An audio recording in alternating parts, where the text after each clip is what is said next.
ओम शांति। ओम शांति। आज की तारीख है 29 अक्टूबर 2022। साकार महावाक्य। बाबा कहते, मीठे बच्चे, हीरे जैसा जीवन बनाने वाले बाप को बहुत खुशी खुशी से याद करो।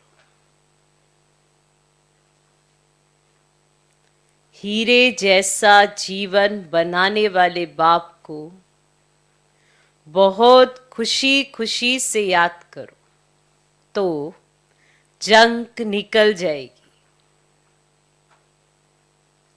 तो जंग निकल जाएगी। बाबा कहते, मीठे बच्चे, हीरे जैसा जीवन बनाने वाले बाप को बहुत खुशी खुशी से याद करो तो जंग निकल जाएगी। आज का प्रश्न, माला का दाना कौन बनेंगे? उसका पुरुषार्थ क्या है? माला का दाना कौन बनेंगे? उसका पुरुषार्थ क्या है? उत्तर, माला का दाना वही बनेंगे जिससे अंत में कुछ भी याद ना पड़े। माला का दाना वही बनेंगे जिससे अंत में कुछ भी याद ना पड़े। ऐसे बच्चे जो कर्मातीत अवस्था को पाएंगे वही माला का दाना बनेंगे। ऐसे बच्चे जो कर्मातीत अवस्था को पाएंगे वही माला का दाना बनेंगे। कोई बहुत धनवान है, अनेक कारखाने आदि हैं। कोई बहुत धनवान है, अनेक कारखाने आदि हैं, तो ये सब भूलना पड़े। तो वह सब भूलना पड़े। किसी में भी ममत्व ना रहे। मेरा मेरा ना हो। बस ये भाई है, मनात्मा भाई है, यही रूहानी कनेक्शन है। बस ये भाई है, मना आत्मा भाई है, यही रूहानी कनेक्शन है और कोई कनेक्शन नहीं। ऐसे रूहानी कनेक्शन रखने वाले, ऐसे रूहानी कनेक्शन रखने वाले, सब कुछ भूलने वाले बच्चे ही, सब कुछ भूलने वाले बच्चे ही माला में आ सकते हैं। माला का दाना कौन बनेंगे? उसका पुरुषार्थ क्या है? उत्तर, माला का दाना वही बनेंगे जिसे अंत में कुछ भी याद ना पड़े। ऐसे बच्चे जो कर्मातीत अवस्था को पाएंगे वही माला का दाना बनेंगे। कोई बहुत धनवान है, अनेक कारखाने आदि हैं, तो वह सब भूलना पड़े। किसी में भी ममत्व ना रहे, मेरा मेरा ना हो। बस ये भाई माना आत्मा है, यही रूहानी कनेक्शन है और कोई कनेक्शन नहीं। ऐसे रूहानी कनेक्शन रखने वाले, सब कुछ भूलने वाले बच्चे ही माला में आ सकते हैं। तो माला में कौन आ सकते हैं? माला का दाना कौन बनते हैं? उसका पुरुषार्थ क्या है? स्पष्ट है। अब ये प्रश्न तो नहीं आएगा कि माला में कब और कैसे आ सकते हैं, कौन बन सकते हैं। हम आएंगे कि नहीं आएंगे तो अपने आप को चेक कर सकते हैं। Okay okay Om Shanti. रूहानी बाप रूहानी बच्चों को समझाते हैं। अब ये तो जरूर पक्का निश्चय हो गया होगा कि हम आत्मा हैं और परमात्मा बाप के बच्चे हैं, तो सभी ब्रदर्स ही हैं। ब्रदर्स को बाप ने डायरेक्शन दिया है कि मुझ पतित पावन बाप को याद करो। तो याद करते हो या बुद्धि का योग कहां और जगह भटकता है? माया भटकाएगी जरूर, ना चाहते हुए भी तुम्हारी बुद्धि कहां ना कहां भागती रहेगी। बच्चों के अंदर चलना चाहिए कि बाबा ने हमको सृष्टि चक्र का ज्ञान दिया है, 84 जन्मों की कहानी पढ़ाई है। अब यह 84 का चक्र पूरा हुआ है, हम फिर से घर जाते हैं। अनेक बार हम याद की यात्रा से पवित्र बन करके घर गए हैं। तुम्हारी बुद्धि में आता है कि हम सब भाई भाई हैं, इसमें जिस्म की तो कोई बात ही नहीं है। तुम जिस्म को याद ही नहीं करो, सिर्फ हम आत्मा है। हम ही पावन सतो प्रधान थे, अब पतित बने हैं। तो हीरे जैसा जीवन बनाने वाले बाप को खुशी से याद करना है, जिससे जंक निकल जाए। तो बाप समझाते हैं, बच्चे पहले पहले अपने को आत्मा समझो, ये भी ज्ञान है, फिर बाप को याद करो, यह है विज्ञान। क्योंकि आत्मा को ज्ञान से परे विज्ञान में शांत घर में जाना है। आत्मा का स्वधर्म भी शांत है और घर भी शांत है, तो पहले हमको वहां पहुंचने का है। बाबा भी वहां से आए हुए हैं, परंतु मनुष्यों को इन सब बातों का पता ही नहीं है। अब ये पारलौकिक बाप सम्मुख बैठ करके समझाते हैं, बच्चों मैं परम धाम से तुम बच्चों के पास आया हुआ हूं, ड्रामा के प्लान अनुसार। क्यों आया हूं? तुमको वापस ले जाने के लिए। अभी तुम पतित विकारी हो गए हो, जन्म जन्मांतर विकार से पैदा हुए हो, इसीलिए भ्रष्टाचारी कहा जाता है। तो हम भ्रष्टाचारी से श्रेष्ठाचारी कैसे बने, ये बाप समझाते हैं। बच्चे मुझे याद करो तो पवित्र श्रेष्ठाचारी बन जाएंगे। इस याद में तुम सब कुछ कर सकते हो, ऐसे नहीं कि धंधादौरी नहीं कर सकते हो। बच्चे बाप से पूछते हैं, बाबा माला के दाने कौन बनेंगे? ऐसे पूछते हैं ना, बाबा बताना तो माला के दाने कौन बनेंगे? बच्चे माला का दाना वही बनेंगे जो कर्मातीत अवस्था को पाएंगे, जिसको अंत में कुछ भी याद ना पड़े। कोई बहुत धनवान है, अनेक कारखाने आदि हैं, तो वह सब कुछ भूलना पड़े। तुम्हारे पास तो कुछ भी नहीं है। तुम जानते हो हम बाप के बच्चे हैं, भाई हैं, हमारा किसी में भी ममत्व नहीं है। मेरा मेरा तो है नहीं, है ना? नहीं है ना? मेरा मेरा तो नहीं है ना?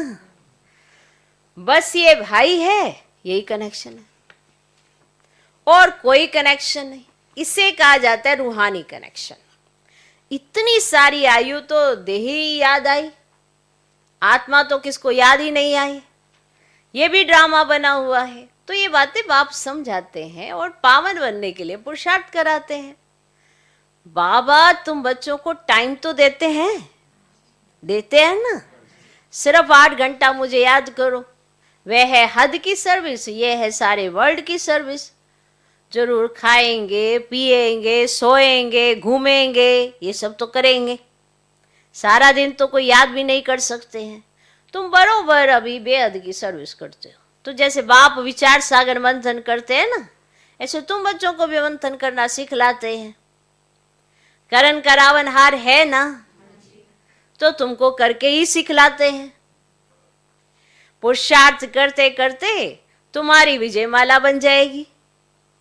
सतयुग त्रेता में जो भी आते हैं वे विजयी होते हैं। फिर सब एक्टर्स इस नाटक में पार्ट बजाने के लिए नंबरवार आते हैं, सब इकट्ठे तो नहीं आ सकेंगे, ऐसे तो नहीं सारे के सारे एक ही बार उतर जाएंगे, ऐसे तो नहीं आ जाएंगे। तुम सभी एक्टर्स के रहने का स्थान ब्रह्मलोक है और वहां से यहाँ आकर के शरीर लेते हो। तो ये सब बातें बहुत सहज है, सहज है ना। परम धाम में शरीर के बगैर यहाँ आते हो तो शरीर लेते हो, तो बहुत सहज है ना। तो जो तुम बच्चों को ही याद रहती है, तुम्हारा घर स्वीट होम साइलेंस होम है, दूसरा कोई भी अपने घर को नहीं जानता है। और वह तो कह देते हैं हम लीन हो जाएंगे, अब जैसे सागर से बुध बुधा निकलता है फिर उसी में समा जाता है, ऐसे हम भी उस ब्रह्म में लीन हो जाएंगे। फिर कह देते जहां देखो वहां ब्रह्म ही ब्रह्म है, वो ब्रह्म को ईश्वर समझते हैं, इसे तुम्हारी बातें उनकी बुद्धि में बैठती ही नहीं है। तुम उनको उल्टा समझेंगे, वो तुमको उल्टा समझेंगे, क्योंकि उनका धर्म ही अपना है। परंतु तुम जानते हो ना कि सभी आत्माएं शांति धाम में जरूर जाएंगी, बाकी हर एक आत्मा को अपना अपना पार्ट मिला हुआ है। इसको ही तो वंडर कहते हैं। क्या कहते हैं? वंडर है। तुम बच्चे अभी कितनी महीनता में जाते हो, आत्मा कितनी छोटी है, कैसे पार्ट बजाती है। तो ये ज्ञान जैसे बाप के पास है, वे ज्ञान का सागर है, ऐसे तुम बच्चों के पास भी हो, और तुम अभी ऐसे ज्ञानवान बनते जाते हो। और वह है भक्तिवान, तुम हो ज्ञानवान। तो भक्तिवान माना रात के रहने वाले, और ज्ञानवान माना दिन के रहने वाले। तो आधा कल्प तुम सुखधाम में रहते हो, आधा कल्प दुखधाम में रहते हो। तो इसको ही तो कहा जाता है ना दूरादेशी। तुम्हारी बुद्धि अभी बहुत दूर दूर तक जाती है। हम आत्मा स्वीट होम ब्रह्मांड के रहने वाले हैं, है ना ऐसे। तो बाप इस मनुष्य सृष्टि का बीज रूप है, क्योंकि वह नॉलेजफुल है, उनको झाड़ की नॉलेज है। तुम अभी शरीर का भान मिटाने के लिए अपने को आत्मा समझते हो, दूसरी कोई भी चीज याद ना आए, पूरा आत्म अभिमानी बन जाना है। मैं आत्मा हूं, मैं आत्मा हूं, मेरे पास कुछ है ही नहीं जो आत्मा को याद पड़े। तो गाया जाता है ना, अंतकाल जो जो जो सिमरे। तो अगर कोई भी चीज होगी तो जरूर वे याद आएगी। तो ये विचार करने की बात है। अगर कुछ भी है, कोई मित्र संबंधी आदि भी है, तो याद जरूर आएगा। तुमने तो अपना सब कुछ शिव बाबा को दे दिया, फिर ऐसे नहीं समझो कि ये मेरी चीज है। जब आप कहते हो ये भी बाबा का, ये भी बाबा का, फिर ये नहीं समझो कि ये मेरी चीज है। जब बाबा को दे दिया फिर तुमको याद ही क्यों आए? तुम भूल जाओ। अगर वे याद पड़ता रहता है तो वो भी पिछाड़ी में नुकसान कर देगा।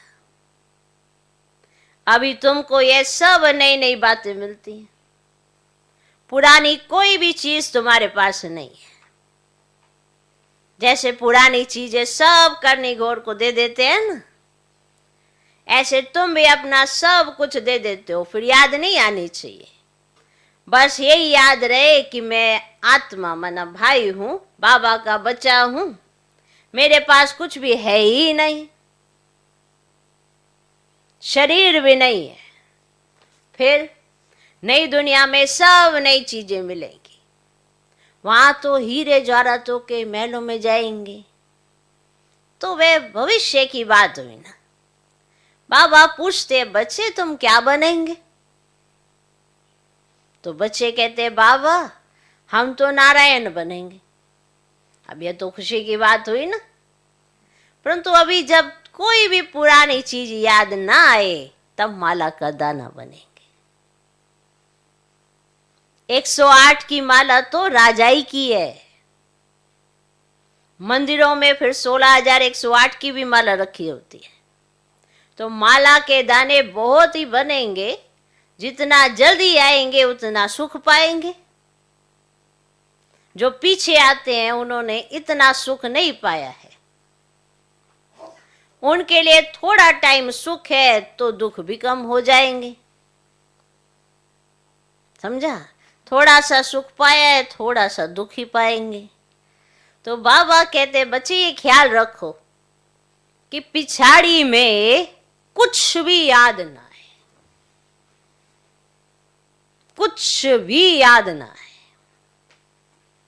जो अर्पण किया हुआ है वे भी याद नहीं आना चाहिए कि हमने ये सफल किया, हमने ये दिया, हमने ये दिया, हमने बाबा के लिए ये लाया, हमने ये किया। जो अर्पण कर दिया वो भी याद नहीं आना चाहिए। बाप कहते मैं ऐसी कोई चीज नहीं लेता हूं जो रह जावे और उसका वहां भर कर देना पड़े। मैं ऐसी कोई चीज नहीं लेता जो रह जावे और उसका भर कर देना पड़े, क्योंकि मैं गरीब निवाज हूं। कई हैं जो दे करके फिर जब कोई कारण से भागंती हो जाते हैं तो मांगने लग पड़ते हैं। कई हैं माया उनको एकदम डस लेती है। नहीं तो कहते हैं ना, चाहे मारो चाहे प्यार करो, यह मस्ताना तुम्हारा दर कभी नहीं छोड़ेगा। ऐसा होता है। चाहे मारो चाहे प्यार करो, और यह मस्ताना तुम्हारा दर कभी नहीं छोड़ेगा, कभी नहीं भूलेगा। ऐसा प्यार होना चाहिए बच्चों का बाप से। तुम बच्चे यहां नर से नारायण बनने के लिए आए हो, तुम्हें कितना बड़ा वर्षा मिलता है। फिर ये क्यों कहते हो कि हम देते हैं? तुम तो लेते हो ना, हम देते थोड़े ही हैं। तुम तो लेते हो ना। कौन कहते है तुम कुछ दो कि तुम दोगे तभी चलेगा? कौन कहता है? बाकी कोई एक पैसा भी देंगे तो वहां उनके लिए महल बन जाएगा। जैसे सौदामा ने चावल मुट्ठी दी, पर दिल से दी ना। चावल मुट्ठी दी तो बच्चे सौदामा मिसल दाल चावल ले आते हैं, समझते कि हमको महल मिल जाएंगे। और ऐसे ऐसे बच्चे जो दाल चावल बाबा के यज्ञ में ले आते हैं और समझते कि इससे हमें महल मिलेंगे। बाबा का बच्चों के प्रति, बच्चों का बाबा के प्रति कितना प्यार है। तो ऐसे बच्चों पर बाप बहुत खुश होते हैं। वाह, ऐसे बच्चों पर जो दाल चावल आटा ऐसे इकट्ठा करके ना पोटली पोटली बनाए, क्योंकि गरीब गरीब होते हैं तो क्या लाएंगे, उसी में से निकाल निकाल के ले आते हैं। ऐसे बच्चों पर बाप बहुत खुश होते हैं। वाह, इनके नई दुनिया में महल बनने वाले हैं, क्योंकि बहुत प्यार और सद्भावना से ले आते हैं। कितना लाए हैं इसका मूल्य नहीं है, क्या लाए हैं इसका भी मूल्य नहीं है। प्यार है और जो सद्भावना है उसी का मूल्य है। ये नहीं देखा जाता कि कौन कितनी कीमती चीज लेकर आया या क्या लाया। लाया दिल से लाया, प्यार में लाया। वो जो भावना है ना उसके अंदर, उसकी बलिहारी है। भगवान उसी पे बलिहार है। ये सत्य है। कोई ये ना सोचे ये कोई ब्रह्म है, ये सत्य है। सोचो शुरू शुरू में कैसे माताएं ऐसे पोटली पोटली बनाए ऐसे ले आती थी। प्यार है तो बाबा ऐसे प्यार पर बलिहारी है। खुश होते हैं और दिल से बाबा कहते हैं वाह वाह मेरे बच्चे वाह, इनको तो जरूर महल मिलेंगे। ये नहीं कि कोई करोड़ों दे लाखों दे उसी को महल मिलेंगे। कहीं एक दो को देख के देखते हैं ना कि अरे इसने तो इतना लाया इतना लाया, हाँ ऐसा होगा। अरे भगवान है वो, कौन क्या लाया उसमें नहीं, पर क्या प्यार से लाया ऐसा तो नहीं कि आज दे रहा है कल मांग ले तो, फारकती दे तो और फिर कहेगा लाओ मेरा धन, लाओ जो मैं यहां लाया था। फिर इसीलिए जो बड़े प्यार से सद्भावना से ले आते हैं, ऐसे जो बच्चे ले आते हैं, अहो भाग्य ऐसे बच्चों का, बहुत ऊंचा पद पाएंगे। अभी ड्रामा के प्लान अनुसार बाबा और तुम बच्चों की कदम कदम वही चाल चलती है जो कल्प कल्प चली है। तुम्हारे कदम कदम में पदम है। देवताओं के पैर में पदम दिखाते हैं तो इसका भी तो कोई अर्थ होगा ना। अभी तुम्हारी पद्मों की आमदनी होती रहती है।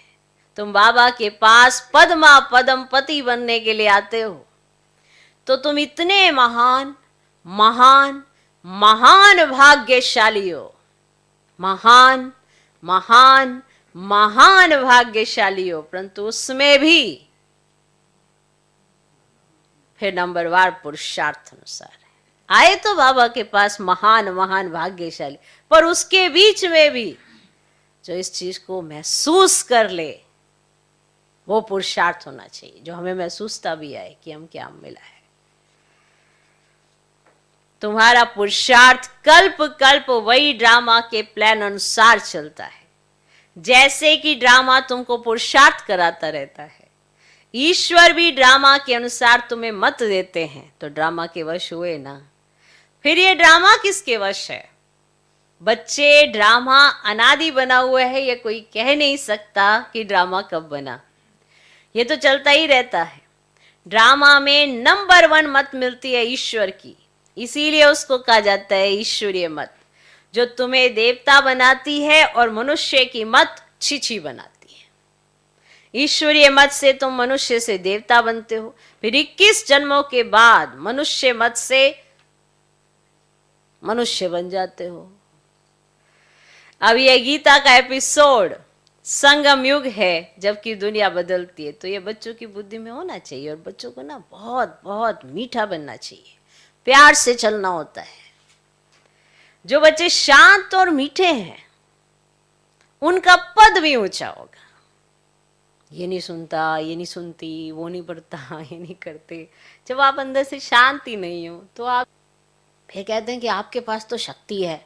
तो शक्ति किस बात की है? संकल्प शक्ति, बाबा के साथ की शक्ति, सहयोग की शक्ति। ये सारी शक्तियां काम तो तभी करेंगी ना जब हम सच में मानेंगे कि हमें मीठा होना चाहिए, प्यार से चलना चाहिए। बहाने तो हम कई बना देते हैं, वो ऐसा है, ये ऐसी है, वो ऐसा करते, ये ऐसा करते, ये सब बहाने हैं। यानी कि हम डिपेंडेंट हैं उसके ऊपर, सामने वाले पे। तो हम कैसे उम्मीद लगा ले कि हम राजा बनने वाले हैं? वही राजा बनने वाला है जिसके ऊपर डिपेंड कर रहे हो, जैसे उम्मीद लगाए हुए हो कि वो प्यार से चले। देखो, प्रजा हमेशा राजा के अंडर ही होती है, ऐसे ही है ना। और राजा किसी के अंडर नहीं होता, वो अपने आप को चलाता है। तो अगर आप अपने आप को चलाओगे, वैसा बनोगे जैसा बाबा कहते हैं, तो फिर आप राजा बनोगे। बहुत सहज सी विधि है, कुछ ज़्यादा डिफिकल्टी नहीं है कि मैं क्या बनूंगा क्या नहीं बनूंगा ये पता ना लग सकता हो। सबको सब पता चल जाता है। ओके, तो ये गीता का एपिसोड संगम युग है, जबकि दुनिया बदलती है। तो ये बच्चों की बुद्धि में होना चाहिए और बच्चों को बहुत बहुत मीठा बनना चाहिए, प्यार से चलना होता है। जो बच्चे शांत और मीठे हैं उनका पद भी ऊंचा होगा। अभी तुम्हें ईश्वरीय बुद्धि मिली है, सोचो संगम पर तो आपके पास बहुत बड़ी शक्ति है ईश्वरीय बुद्धि की। कई सोचते हैं ना कि बिना क्रोध के कार्य नहीं होता। ईश्वरीय बुद्धि मिली है ना, इससे ही सारे कार्य होते हैं। अभी तुम्हें ईश्वरीय बुद्धि मिली है, तुम समझते हो कि हम बेहद के बाबा की संतान बने हैं, बाबा से वर्षा ले रहे हैं, तो अथाह खुशी होनी चाहिए। बाप कहते बच्चे, स्वर्ग से भी यहां तुम्हारा बहुत बहुत उच्च पद है, क्योंकि ईश्वर तुम्हारे साथ है। ये अपने आप में बहुत विशेष बात है। कई सोचते मैं तो स्वर्ग में जाऊं, बस अब मैं स्वर्ग में जाऊं, यहां नहीं मुझे रहना, दुखी दुखियारे अब इसलिए दुखी है वो कि उन्हें ईश्वर साथ महसूस नहीं होता।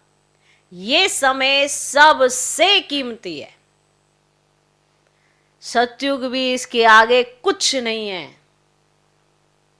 क्योंकि इस समय ईश्वर तुम्हारे साथ है। तो यहां तुम्हारा बहुत बहुत उच्च पद है। बाप सिर्फ तुमको पढ़ाते हैं, तुमको। भगवानुवाच, मैं तुमको डबल सिरताज राजाओं का राजा बनाता हूं, तो अपनी तकदीर पर तुमको बहुत बहुत खुश रहना चाहिए। अब जिसको अपनी तकदीर पर राज हो, उसका कॉन्फिडेंस लेवल कितना हाई होगा सोचो। और जिसका कॉन्फिडेंस लेवल हाई होगा, उसके कर्म कैसे होंगे? अथॉरिटी वाले ही होंगे। इसीलिए अपनी तकदीर पर नाज करना सीखो, कि अभी अपनी तकदीर को तुम्हें देखते हुए कितना कितना खुश रहना चाहिए। वाह, बाबा आ करके क्या हमारी तकदीर बनाते हैं, जो पत्थर जैसे जीवन को हीरे जैसा बना देते हैं। वाह। अच्छा, मीठे मीठे सिकिलधे रूहानी बच्चों प्रति रूहानी बाप व दादा का याद प्यार और गुड मॉर्निंग। रूहानी बाप की रूहानी बच्चों को नमस्ते। हम रूहानी बच्चों की भी रूहानी बाप को नमस्ते नमस्ते नमस्ते। Good morning good morning good morning. धारणा के लिए मुख्य सर पहला पॉइंट, ओके। तो ऊंच पद पाने के लिए बहुत बहुत शांत चित्त रहना है, मीठा बनना है, सबके साथ प्यार से चलना है, सबके साथ प्यार से चलना है। प्यार से चल ही सकते हैं तब जब प्यार भरा हो अंदर। दूसरा पॉइंट, जो कुछ बाबा को अर्पण कर दिया,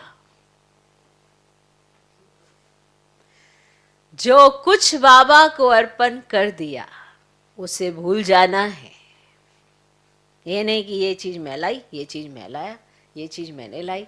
यज्ञ में देखा वो चीज जो थी ना, जो अच्छी लग रही थी, वो मैं लाई थी। एक ने दूसरे को बताया, दूसरे ने तीसरे को बताया, अच्छा ये जो चीज थी ना, ये वो लाई थी। अब उसी चीज पे उसकी बुद्धि अटक गई, अब वही याद आनी है भूत बन के। तो जो कुछ बाबा को अर्पण कर दिया, उसे भूल जाना है। उसकी याद भी ना आए, माना स्मृति से ही डिलीट हो गया, उसकी याद भी ना आए। कभी ये संकल्प भी ना आए कि हम बाबा को देते हैं, कि हम तो बहुत कुछ देते हैं, हम तो देते रहते हैं, हम तो जमा कराते रहते हैं। कभी ये संकल्प भी ना आए कि हम बाबा को देते हैं। आज का वरदान, ब्राह्मण जीवन में काम महाशत्रु के साथ उसके सर्व साथियों को भी, ब्राह्मण जीवन में काम महाशत्रु के साथ उसके सर्व साथियों को भी विदाई देने वाले संपूर्ण पवित्र भव। ब्राह्मण जीवन में काम महाशत्रु के साथ उसके सर्व साथियों को भी विदाई देने वाले संपूर्ण पवित्र भव। ब्राह्मण जीवन में जैसे काम महाशत्रु को जीतने के लिए विशेष अटेंशन रखते हो, ऐसे उसके सभी साथियों को भी विदाई दो। कई बच्चे क्रोध महाभूत को तो भगाते हैं, लेकिन क्रोध के बाल बच्चों से थोड़ी प्रीत रखते हैं। थोड़ा रोब दिखाना, थोड़ा ऐसे किसी को डांट देना, ऐसा व्यवहार करना, ये उसके बाल बच्चे हैं, उससे प्रीत रखते हैं। जैसे छोटे बच्चे अच्छे लगते हैं ना, ऐसे इस क्रोध के भी छोटे बच्चे कभी कभी प्यारे लगते हैं। लेकिन संपूर्ण पवित्र तब कहेंगे जब कोई भी विकार का अंश ना हो। ऐसा पक्का वर्त लो, तब कहेंगे सच्चे ब्राह्मण। आज का स्लोगन, संगम युग की मौज का अनुभव करना है, संगम युग की मौज का अनुभव करना है तो माया की अधीनता से स्वतंत्र रहो, तो माया की अधीनता से स्वतंत्र रहो।